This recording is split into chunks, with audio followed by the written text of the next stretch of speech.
on America's involvement in this war in Ukraine? Sure. Well, first, Rob, thanks for doing this and thanks for interviewing me. I think they had me be interviewed because they were worried I'd go on too long and get us off schedule. So here we are. But thanks to all of you for being here, and thanks to CPAC for having me. I mean, my argument is pretty simple. First of all, I think that it is absurd for us to devote so many resources, so much attention, and so much time to a border conflict 6,000 miles away when our own U.S. southern border is wide open. We've got to focus more on our own problems close to home. That's my first position. Really, if you dig in from there, what I've argued is, look, we know that Democrats are obsessed with Russia. The Russia collusion hoax, everything for the past 6 years has been Russia, Russia, Russia, and it's clouded our judgment. We need to be smart about what we're doing. Now, of course, we don't like that Russia invaded Ukraine, but the question becomes, what can we do about it? And there are a couple of separate ways, I think, in which the elites of this country, Democrats and Republicans, have fundamentally failed the American people in this moment. The first is that we have expended decades worth of supplies of American weapons on the Ukraine-Russia conflict when we don't make enough of that stuff on our own. We know the story. One of the reasons Donald Trump was elected in 2016 is we don't manufacture enough of our own stuff anymore. So we need to make more of our own stuff, but they've put us in this position where we don't do enough of it, so we don't make enough of our own stuff, and at the same time that we don't make enough of our own stuff, they want us to send all of our critical weapons overseas. Well, what happens, God forbid, if the Chinese invade Taiwan? What happens, God forbid, if there's a direct threat to American soil? We now no longer have the weapons in store to actually prosecute our own national security. Let's focus on our own problems. That's the first failure, Rob. And the second thing, if I may say, is the way that these guys have obsessively focused on the problems of Ukraine to the exclusion of everything else that's going on in our country. I have seen colleagues of mine, even Republican colleagues, who are much more emotionally invested in what's going on 6,000 miles away than they are in their own country. If the thing you care most about, we can agree to disagree on Ukraine. I imagine a lot of you agree with me, some of you don't. But if the thing you care most about is a conflict 6,000 miles away, you should not be a leader of this country. Focus on our own country's problems.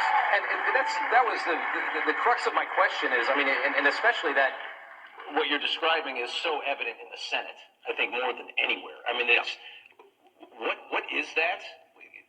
Clarify what that is that exists inside of Washington.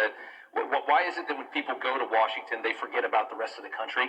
And that I think that all the wealth of this country exists inside of this bubble here in this city. And why is it that the rest of the world becomes so important and the domestic issues that we have go to the background? What happens when you get to Washington? So here's what I think is going on, Rob. I think it's hard for these guys to psychologically accept that they have let the country become weaker on their watch. It was, of course, Donald Trump, complete outsider to politics, who ran in 2016 saying, you people, the bipartisan consensus in this country has failed and we need something else. Now, of course, he was born, I believe, in 1940, so he's seen all of this happen, but he's seen it happen as an outsider with the recognition that new leadership needs to happen. Now, here, let me just give you an example here. So my family, obviously, we're all from Ohio, but I have a lot of family from eastern Kentucky, the Appalachian part of Kentucky. In the county that my grandparents were born in, the life expectancy in that county is 67. 67, that's comparable to a lot of third world countries. If you are a leader and you have allowed that to happen to your own country in your own backyard, if you're Mitch McConnell and you're a senator from Kentucky and you care more about the fact that Russia invaded Ukraine than about the fact that your own citizens are getting murdered by fentanyl brought in by cartels and that's lowering life expectancy, you need to look in the mirror and accept that your job has been a failure. You've been a failure at your job of leadership. And what is the diagnosis of that, though? What happens to them, then? Because there's no reason why that should be that way. That's what I don't understand. The reason I think it's that way is because it's harder, it's easier to look at the problem 6,000 miles away, to look yourself in the mirror and accept that you've been a failure in leading your country over the past generation. Think about this. The bipartisan consensus over the last 40 years in this country, it's seen the rise of China, it's seen the destruction of the American manufacturing base, which is why we don't have enough weapons to send to Ukraine, and also focus on ourselves. I mean, I'm the father of 3 little kids, a 6-year-old, a 4-year-old, and a 2-year-old. Take your kids to a pharmacy today and be told that there's not enough amoxicillin for the kids of your own country because we let the communist Chinese make the antibiotics that we put in the bodies of our kids. This is a legacy of failure from these guys, and it's very hard for them to look themselves in the mirror and say, we screwed this up. And of course, the biggest screw up, the biggest problem we have right now is the American southern border. And if you're not focused on that, and you're not getting fired up about that, and you're not pulling all-nighters at the U.S. Senate about that, you're in the wrong job. Can I ask you, that's a good point. I want to ask about the Senate border bill that, is gone through, that is, basically being held up in the House at this point. Johnson doesn't want to bring it to the floor. How did a bill like that get crafted? I mean, was there any actual concern?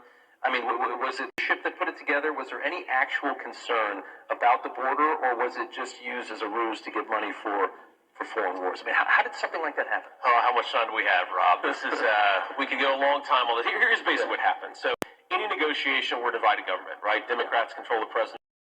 Hello, this is an interview by Senator J.D. Vance. He's being interviewed on Forbes Breaking News.